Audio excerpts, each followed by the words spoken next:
penampilan tadi malam di babak pertama itu sangat berbeda dengan penampilan kita di babak kedua. Ya, babak pertama kita kembali ke setelan awal. Permainan kita sangat jelek deh, kacau. Bahwa Sinteyong adalah pelatih yang sangat konsisten, atau satu-satunya konsisten Sinteyong adalah ketidakkonsistenannya.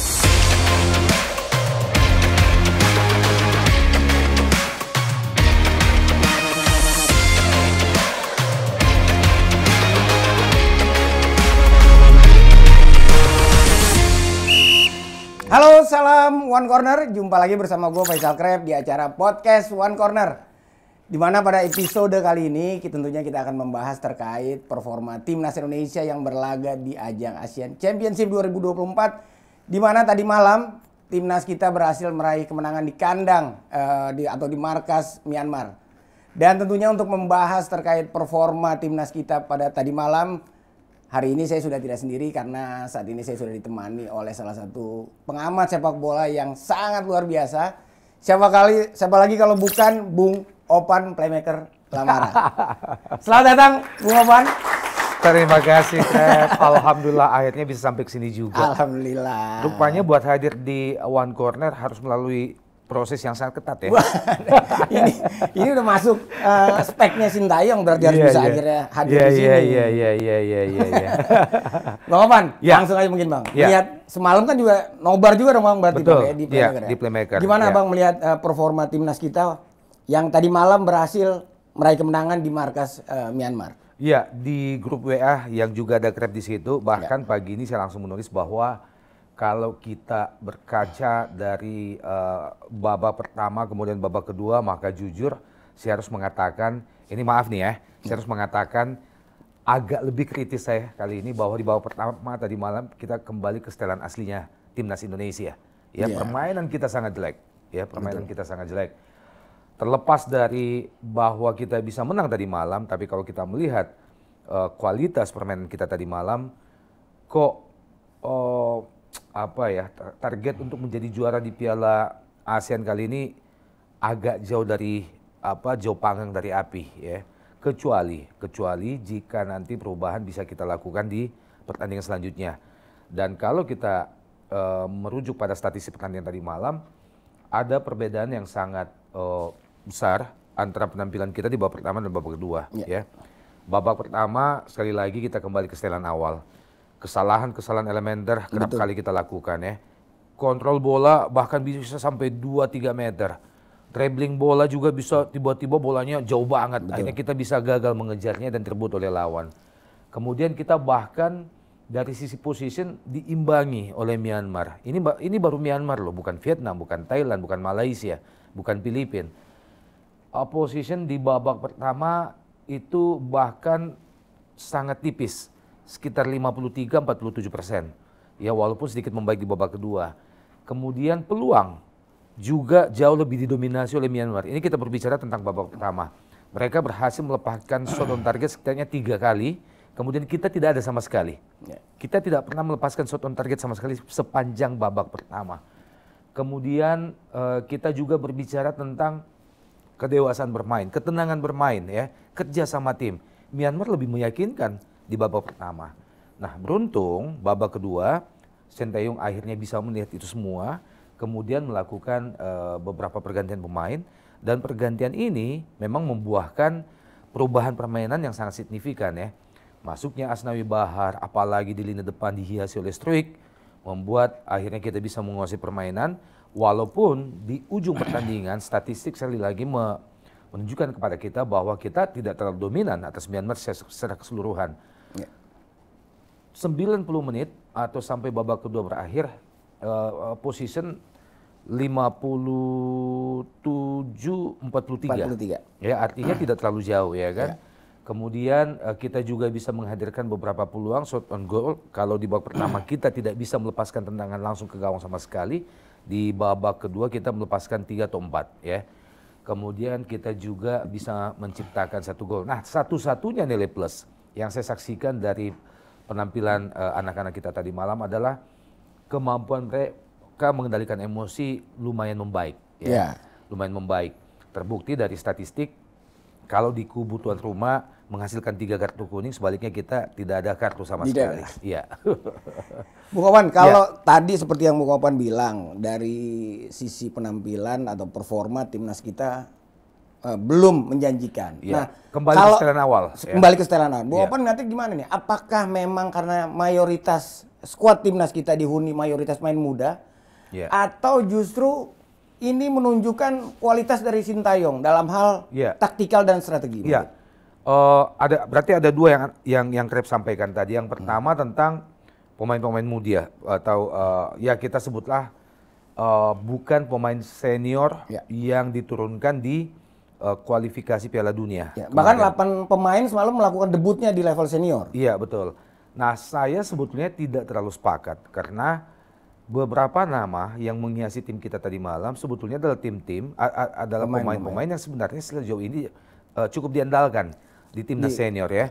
Ada Marcelino Ferdinand, ada Struijk, ada Asnawi Bahar, ada Ferrari.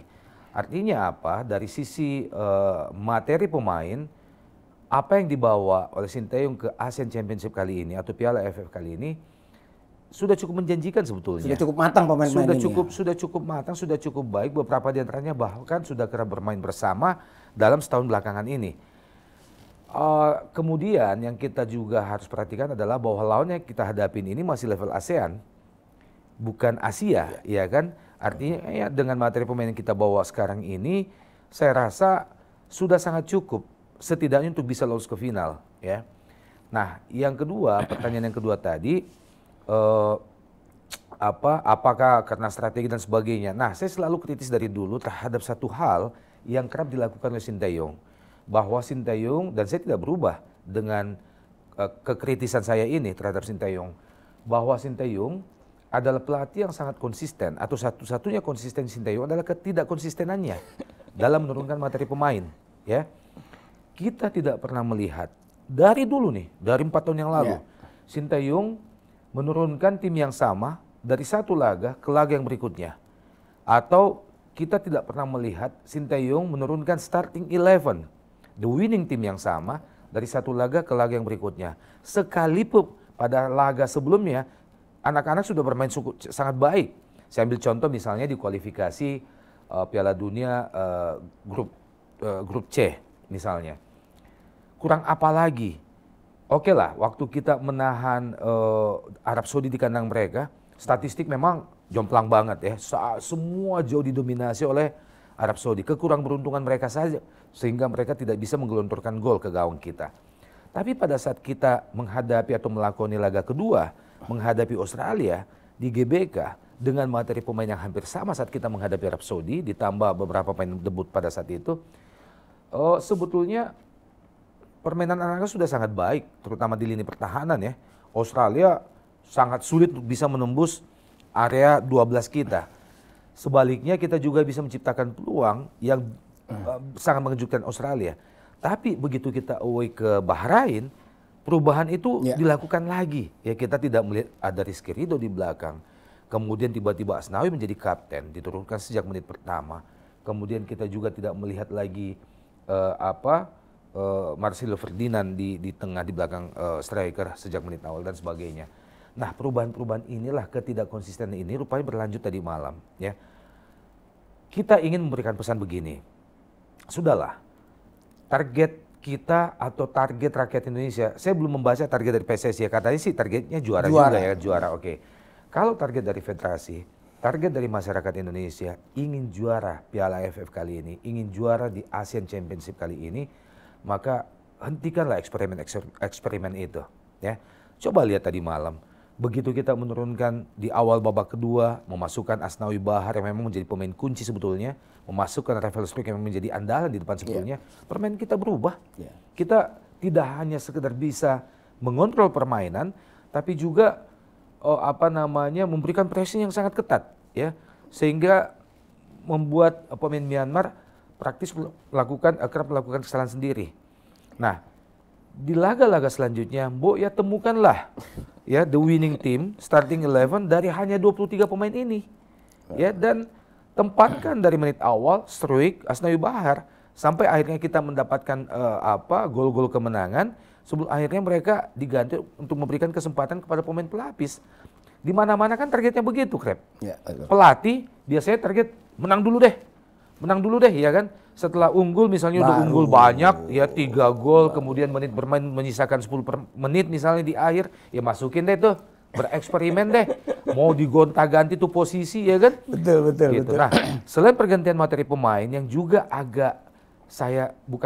yang saya kritisi dari dulu terhadap Sinteyong adalah perubahan bukan hanya materi pemain atau susunan pemain, tapi juga perubahan posisi pemain. Posisi Pak. Yang tidak hanya sekedar mengejutkan lawan, tapi juga mengejutkan kita. Ya siapa, iya kan? Elkan Bagot dulu di Piala Asia pernah jadi striker. Kemudian tadi malam lagi Pratama tiba-tiba didorong ke kanan, yang biasanya menempati kiri. Akhirnya tidak bisa maksimal juga kan Pratama Arhan, gitu Krep.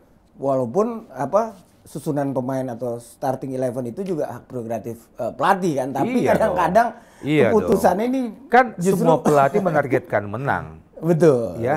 Dan sejauh ini perubahan materi pemain, perubahan susunan pemain, kemudian perubahan posisi pemain itu blunder buat saya. Karena selalu merugikan kita kok. Lebih banyak merugikan kita daripada menguntungkan tim kita. Betul. Iya kan? Gitu. Karena kan kalau kita bicara mungkin menyambut laga kemarin menghadapi Myanmar, kita mungkin berekspektasi pada saat timnas kita mengalahkan Arab Saudi. Jadi kita berharap permainan timnas juga akan lebih seagresif pada saat timnas kita mengalahkan Arab Saudi waktu itu. Tapi nyatanya kan semalam juga nggak sesuai gitu ya kan. Sepakat banget. Saya kemarin sebelum pertandingan sempat diinterview oleh salah satu media nasional. Saya mengatakan bahwa menghadapi Myanmar harusnya Indonesia bisa menunjukkan hegemoni, ya. Betul. Harusnya Indonesia bisa menunjukkan kedikdayaan. Betul. Sebagai dalam tanda kutip penguasa sepak bola Asia Tenggara. Betul. Dalam beberapa bulan belakangan ini, karena kita satu-satunya negara yang lolos ke fase ketiga. Betul. Grup Asia untuk Piala Dunia. Tapi apa yang terjadi tadi malam sebaliknya, seperti yang saya ungkap di awal tadi, kalau kita membaca data atau statistik hasil pertandingan tadi malam, kita berat banget melawan Myanmar. Padahal ini masih Myanmar. Betul. Yang dalam sejarah sepak bolanya mereka, seingat saya bahkan di 7-8 laga terakhir antara Indonesia dan Myanmar, mereka baru menang 1 kali menghadapi kita. Kita lebih dominan dari mereka. Dan ini baru Myanmar. Dan yang saya juga agak kaget tadi malam, kok animo penonton atau pendukung sepak bola Myanmar agak nyusut ya. Tidak seperti beberapa tahun yang lalu, yang mereka hadapi Indonesia. Saya sempat mengikuti pemberitaan dalam berbahasa Inggris kemarin pagi sebelum pertandingan. Yang mengatakan bahwa sepertinya stadion akan dipenuhi oleh pencinta sepak bola di Myanmar. Karena lawan mereka kali ini adalah Indonesia, sang raja Asia Tenggara, ya kan, yang lolos ke fase ronde ketiga Piala Dunia. Nah, bisa jadi juga mereka akhirnya batal datang untuk memenuhi stadion karena mereka membaca susunan pemain. Oh, ternyata ini kelas B-nya Indonesia, ya kan, gitu. Tadi malam stadionnya nggak terlalu jadi mungkin juga nggak sih Bang, karena separuh. itu laga perdana, biasanya laga perdana kan biasanya akan selalu sulit berat, juga kan, selalu berat. Nah, itu juga mungkin mempengaruhi squad kita juga. Terutama untuk tim yang diunggulkan. Apalagi main away kan. Iya, betul. Saya juga menyinggung kemarin dalam wawancara itu bahwa biasanya sepakat Krep, bahwa biasanya pertandingan pertama bagi tim yang diunggulkan itu selalu berat. Apalagi ini berlangsung di kandang lawan. Ya. Dan itu terlihat di babak pertama. Mentalitas bertanding kita, mentalitas juara kita itu belum terlihat sama sekali di sepanjang babak pertama. Beban sebagai tim yang diunggulkan itu tersaji sepanjang babak pertama, Greg, ya. Betul. Kita kerap melakukan kesalahan sendiri, kemudian koordinasi, komunikasi antara pemain juga tidak semulus yang dibayangkan, kemudian juga kepercayaan diri juga agak rendah, tidak seperti biasanya. Bahkan yang paling mengejutkan kalau kita melihat dari akumulasi semua itu adalah kita bahkan tidak pernah melepaskan tendangan yang mencapai target sepanjang babak pertama. Tidak ada sama sekali. Dan Arkan Kakak di barisan depan juga, makanya itu juga jadi pertimbangan Arkan Kakak kan sama hoki. Saya Arkan oke lah, karena Arkan memang tidak terlalu menjadi pilihan ya. Hanya diturunkan pada pada pertandingan-pertandingan mungkin sekelas ini. Tapi Hoki Caraka, Hoki itu udah kenyang dengan timnas kita, baik itu di level senior di Piala Asia yang lalu maupun di level under 22 ya. Yang kedua, Hoki ini sudah lama menjadi salah satu anak kesayangan dari Sinteyong. Betul. Ya. Yang ketiga, dengan durasi pertandingan atau dengan jumlah pertandingan dilakukan oleh Hoki bersama tim senior maupun under 22 di berbagai level pertandingan, seharusnya sih Hoki bisa jauh lebih berkembang. Tapi apa yang kita saksikan tadi malam nggak ada tuh, masih sama aja. Betul. Masih sama saja. Saya bahkan menghitung hanya beberapa ya, Hoki menyentuh bola. Betul. Ya. Kemudian kontrolnya juga, kemudian proses dia melewati back lawan juga masih selalu gagal. Kemudian beberapa kali kesalahan passing loh, salah komunikasi dengan temannya. Saya nggak ngelihat ada perkembangan dari Hoki yang signifikan. Dan apa yang Anda lihat yang paling krusial di lini per lini kita gitu? Tentunya di lini tengah kita gitu loh. Arkan Fikri dan Zidane Faris. Saya melihat tidak ada keseimbangan dari lini ke lini ya. Termasuk sebelumnya kapten kesebelasan di babak pertama Ferrari. Saya melihat masih gagal untuk bisa mengkomandoi teman-temannya, untuk bisa memimpin teman-temannya di lapangan. Karena dia sendiri pun beberapa kali melakukan kesalahan ya, kesalahan intercept, kemudian passing, kemudian membaca pergerakan pemain depan lawan ya, terlambat untuk kembali ke posisinya. Kemudian overlap ya, kemudian transisi. Kacau lah di babak pertama. Makanya saya menyebutnya kita kembali ke setelan awal Indonesia. Nah, perubahan itu terlihat di babak kedua ya.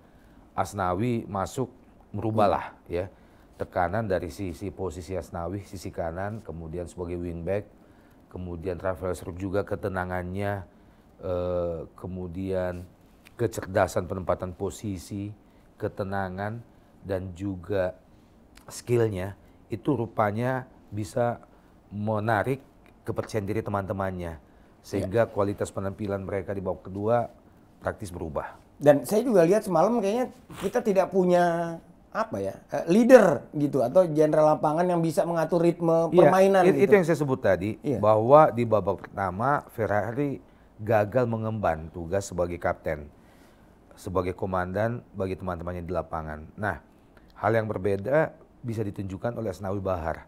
Ya, sebagai kapten di babak kedua, Asnawi menunjukkan leadership yang sangat baik, ketenangannya dan juga kemampuannya. Saya bahkan tidak melihat Asnawi melakukan kesalahan elementer tadi malam sepanjang babak kedua. Rafael Struijk juga hadir di situ, bisa memberikan ketenangan di lini depan Indonesia. Terlihat perbedaannya, kualitas si Struijk kan terlihat ya. Sangat terlihat dan jauh lebih tenang. Iya. Mungkin Struijk berpikir begini, jangan level ini. Level menghadapi Australia, Arab Saudi saja saya bisa bermain baik, apalagi cuma di sini ya kan. Terlihat kelasnya. Terlihat kelasnya. Dan kehadiran dua pemain ini ya. Nah, satu lagi yang harus kita koreksi adalah Kouyaté ya. Ronaldo Kouyaté juga belum menunjukkan perubahan atau perkembangan yang signifikan. Harusnya seorang Kouyaté bisa memaksimalkan peluang kali ini untuk menarik perhatian Sinteyong agar bisa mendapatkan kesempatan yang lebih pada laga-laga selanjutnya, terutama di laga-laga krusial nanti. Nah, kita berharap supaya laga menghadapi Laos hingga laga-laga selanjutnya sekali lagi Sinteyong bisa memetik pelajaran dari laga tadi malam, pertandingan tadi malam untuk bisa menemukan formulasi yang tepat, kemudian memilih the winning team. Betul. Starting 11 yang bisa diturunkan sejak menit awal supaya kita tidak mengalami kekhawatiran yang seperti tadi malam ya, kita sempat ditekan diserang oleh Myanmar. Gila. Dan Nico Saputra juga belum menunjukkan permainan terbaiknya tadi malam. Ya wajar lah. Di sisi kiri. Wajar lah seorang Nico masih mengalami kecanggungan ya. Karena ini tentu menjadi salah satu laga pertandingan terbesar dalam karirnya. Wajar. Nah, tapi kalau kita melihat bagaimana basicnya Nico tadi malam, seharusnya pemain ini bisa berkembang lebih baik ke depan ya, karena dia memiliki modal untuk itu. Kalau kita melihat penampilannya tadi malam. Nah, kalau penempatan dari Pratama Arhan sendiri mungkin di sisi kanan, Bung Opan melihatnya seperti apa? Itu bahagian yang kita kritisi dari terhadap Sinteyong, bahwa kalau kita ingin betul-betul mencapai target sebagai juara di Piala ASEAN kali ini, hentikan eksperimen seperti itu, kembalikan semua pemain pada posisi terbaiknya, kemudian turunkan the winning team, starting 11. Jangan lagi tuh pemain-pemain seperti Sri dicadangkan, Asnawi Bahar dicadangkan, tempatkan pemain terbaik sejak kick off menit awal. Dan SCY coba-coba atau gimana tuh Bang ya? Ya, atau nganggap remeh atau seperti apa? Saya bahkan pernah jauh lebih kritis dari kalimat saya yang pertama tadi, bahwa tadi kan saya sempat mengatakan bahwa satu-satunya yang paling konsisten dari seorang Sinteyong adalah inkonsistensinya ya terhadap penentuan barisan pemain yang diturunkan di lapangan. Nah, yang kedua, saya juga pernah mengatakan begini dalam salah satu kesempatan wawancara dengan media, bahwa sepertinya kok setelah 3-4 tahun berjalan, kemudian Sinteyong terus merubah-rubah materi pemain, merubah-rubah posisi pemain, bereksperimen tiada henti. Kok Sinteyong seperti ingin membuat sebuah eksperimen, memang lagi penelitian nih di Indonesia.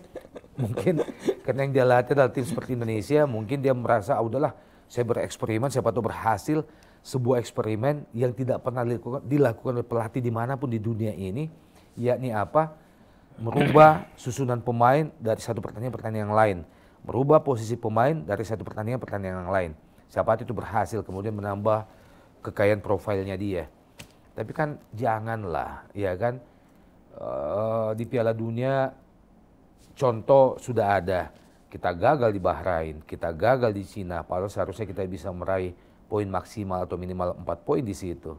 Nah, hentikan kebiasaan eksperimen itu. Temukan sebuah formulasi untuk bisa melengkapi puzzle ya dari 11 pemain, melengkapi puzzle 11 pemain yang bisa diturunkan langsung di kick off menit pertama di babak pertama. Artinya the winning team dengan durasi waktu dia berada di Indonesia, kemudian membesut timnas di beberapa level usia, kemudian bersama beberapa pemain sudah bertahun-tahun, ya harusnya Sinteyong sudah bisa lah, bahwa udahlah kita punya yang kita bawa selalu 23-24 pemain begini, tapi udah untuk 11 pemain pertama ini nih the best, ya kan? Betul. Kecuali kalau misalnya salah satu dari 11 pemain pertama itu ada yang cedera, kurang bugar, mengalami cedera, ya. atau mungkin 1-2 disesuaikan dengan lawan yang akan dihadapi, boleh lah. Tapi jangan kalau kita menyebutnya eksperimen kan itu karena ada perubahan yang agak radikal. Iya kan? Iya kan? Betul. Jadi kita menyebutnya uji coba lagi, eksperimen lagi gitu loh. Jangan laga resmi kayak begini, janganlah. Nah itu dia makanya yang dampaknya kan dari sisi permainan kita selalu nggak kuat dalam penguasaan bola, dalam possession. Sekali lagi Sinteyong beruntung loh tadi malam kita bisa banyak passing salah. Iya. Sekali lagi beruntung loh, tadi malam kita bisa curi gol. Ya? Iya, betul. Curi 1 gol. Kebayang nggak kalau misalnya tiba-tiba kita kalah tadi malam? Dan potensi itu sebetulnya ada tadi malam. Harusnya Myanmar bisa mencetak gol, mencuri gol di babak pertama. Potensi itu ada. Kalau kita melihat statistik secara umum, ya kita tidak dikdaya menghadapi Myanmar tadi malam. Makanya kita juga semalam berharap tuh pemain timnas kita bisa bermain nyaman, tenang kan, berani, pegang bola, nggak hilang bola. Tapi kan tidak. Buru-buru, ya iya, kan? Betul, selalu hilang bola. Hilang bola, begitu mudah direbut bolanya. Kemudian yang paling kerap terjadi saat kita melakukan transisi dari bertahan ke menyerang, tiba-tiba kita kok bola tiba-tiba jauh sendiri gitu. Dribbling bolanya jauh banget. Iya kan? 3-4 meter depan, akhirnya lawan bisa mengcover, bisa merebutnya dengan mudah. Dan ini bukan terjadi 1, 2, 3 kali, kerap terjadi, sering terjadi di babak pertama. Ya, mungkin Bang kalau jika kita melihat lini belakang yang semalam itu dihuni oleh Ferrari, betul, Kadek Arel dan juga Doni Tri Pamungkas. Nah, Anda melihatnya mungkin seperti apa, Bang?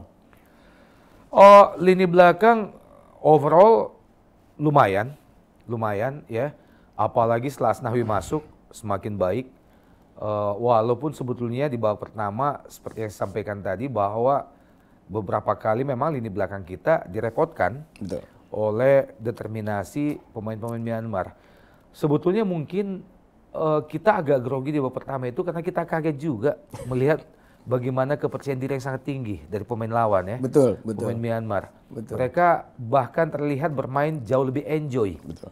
Ya, lebih santai dari kita. Babak pertama loh ya. Betul, babak pertama. Karena penampilan kita babak pertama dan babak kedua berbeda Berbeda, jauh. Kemudian Myanmar juga semakin confidence-nya semakin tinggi setelah mereka berhasil melepaskan beberapa tendangan. Bahkan ada 2 tendangan yang dilepaskan oleh Myanmar itu membentur mister gawang kita. Betul. Ya. Nah, Syuting mereka tuh satu. iya, syuting mereka lumayan bagus. Dan pilihan terbaik bagi mereka memang harus melepaskan tendangan-tendangan spekulasi seperti itu. Karena memang pertahanan kita lumayan rapat sejak babak pertama ya. Walaupun juga itu yang saya singgung tadi bahwa komando dari Ferrari masih belum mampu untuk membuat lini pertahanan kita sesolid yang kita bayangkan. Nah, pelajaran ini tentu sangat penting ya untuk bisa melakoni laga selanjutnya, terutama bagi Sintayong. Tapi kalau laga menghadapi Laos nanti ternyata perubahan atau eksperimen ini terus berlanjut ya mau bagaimana lagi? Nggak mungkin juga kan kita berdua yang gantiin Sintayong, iya kan? Mau dirujak lu sama netizen. Oke Bang, mungkin terkait Marcelino juga Bang yang bermain sangat luar biasa pada saat menghadapi Arab Saudi. Nah, tadi malam bagaimana Abang melihat sosok penampilan dari Marcelino sendiri? Pertanyaan yang sangat bagus, Krep. Begini, kalau kita bandingkan dengan teman-temannya tadi malam, maka sesungguhnya Marcelino ini adalah mega bintangnya timnas Indonesia di Asian Championship ini. Kebintangan seorang Marcelino di antara teman-temannya tadi malam itu hanya bisa diimbangi praktis oleh Rafael Struijk. Ya. Jadi 2 pemain ini mega bintangnya timnas Indonesia di Asian Championship ini. Nah, disayangkan sekali bahwa sebetulnya mimpi kita, keinginanku untuk melihat Marcelino bisa bermain jauh lebih cantik. Apalagi kan lawannya cuma Myanmar. Melawan Arab Saudi saja, anak yang satu ini bisa menampilkan permainan terbaiknya yang sangat menawan. Apalagi menghadapi tim hanya sekelas Myanmar. Kita berharap sebelum tadi malam penampilan Marcelino, apalagi turunkan sejak menit awal, bisa menghipnotis. Ya. Tidak hanya kita sebagai penggemarnya, tapi juga tim lawan. Tapi disayangkan ternyata penampilan tadi malam berbanding terbalik dengan apa yang kita harapkan ya. Tidak jelek-jelek amat ya. Tapi kan mimpi kita begini, Krep. Wah, seorang Marcelino, mega bintang. Paling tidak permainannya tidak perlu atraktif. Betul. Tapi bisa menjadi pembangkit kepercayaan diri bagi teman-temannya. Bisa menunjukkan kelasnya lah dari situ, dari sentuhannya kan ketahuan. Betul, bisa menyihir lah. Bisa membagi bola, bisa lebih percaya diri, kemudian bisa membuat lebih tenang. Tapi kan kebalik, terutama di babak pertama ya. Kalau kita melihat penampilan Marcelino di babak pertama tadi ya sekali lagi sangat jauh dari penampilan terbaiknya dia. Rafael Struijk lah yang bisa dikatakan semalam justru menampilkan dia kelasnya lah gitu. Sempurna. Dia kelasnya bahwasanya levelnya dia bukan di situ. Udah bukan di situ. Udah di atasnya. Udah berbeda. Rafael Struijk berbeda. Asnawi Bahar juga menunjukkan kelasnya tadi malam. Ya. Naik turun, kemudian tiba-tiba muncul di depan di kotak penalti lawan dan terbukti dari gol melalui proses gol yang seharusnya memang diciptakan oleh beberapa media disebut sebagai gol bunuh diri oleh Myanmar, tapi sebetulnya itu adalah sejatinya golnya Asnawi. Betul. Begitu. Dan yang pasti atau yang menjadi pertanyaan adalah apakah timnas kita juga bisa melanjutkan tren positif ini di laga berikutnya akan berlangsung Kamis nanti kan, karena tadi pagi nih langsung pulang tuh Bang. Mereka bagus. Timnas langsung pulang tadi jam 7 pagi. Sempat kontak-kontakan sama Pak Marji juga. Untuk persiapan kan. Waktu kita cuma 2 hari loh. 2 hari, kami sudah main di Solo kan. Iya, hari tanggal 12 ya. Tanggal 12 sudah main di Solo. Lu ke Solo nggak? Mudah-mudahan. Gue sih nunggu undangan dari Pak Marji. Pak Marji udah nyampe apa masih di pesawat nih dia nih kan? Iya, masih kayaknya masih di pesawat. Karena transit di Kuala Lumpur kan, sepertinya begitu ya. Siap. Jadi yang pasti semoga lawan Laos Kamis nanti tuh sudah ketemu lah formulasinya kan seperti apa gitu loh Bang. Begini Krep, dari sejak awal tadi kita mencoba untuk menyajikan analisa berdasarkan 2 babak. Bahwa penampilan tadi malam di babak pertama itu sangat berbeda dengan penampilan kita di babak kedua. Ya, babak pertama kita kembali ke setelan awal. Permainan kita sangat jelek deh, kacau ya. Terlepas dari bagaimana komentator TV mengomentarinya, tapi buat saya sangat jelek. Makanya saya juga bingung kalau komentator TV kemarin dibilang, wah bagus Iya, sekali sangat pemainan baik. timnasnya. Loh ini Iya. gimana itu? Ini juga agak realistis lah, ya kan? Kalau memang lagi jelek, Saya juga. ya nggak perlu bilang jelek Betul. juga, tapi gak usah juga hiperbola, ya kan? Nah, yang kedua, penampilan kita babak kedua jauh lebih membaik. Nah, mudah-mudahan berkaca dari dua penampilan di babak pertama, babak kedua ini, Sintayong bisa melihat bahwa tim yang tampil di babak kedua adalah yang terbaik untuk kita turunkan sejak menit awal di Solo nanti tanggal 12. Begitu. Oke pemirsa, itulah bincang-bincang saya bersama pengamat sepak bola Bung Opan Lamara. Jangan lupa saksikan terus One Corner di TV One News. Akhir kata mewakili segenap kru yang bertugas, saya Faisal Kreb pamit undur diri. Salam One Corner. Sampai jumpa.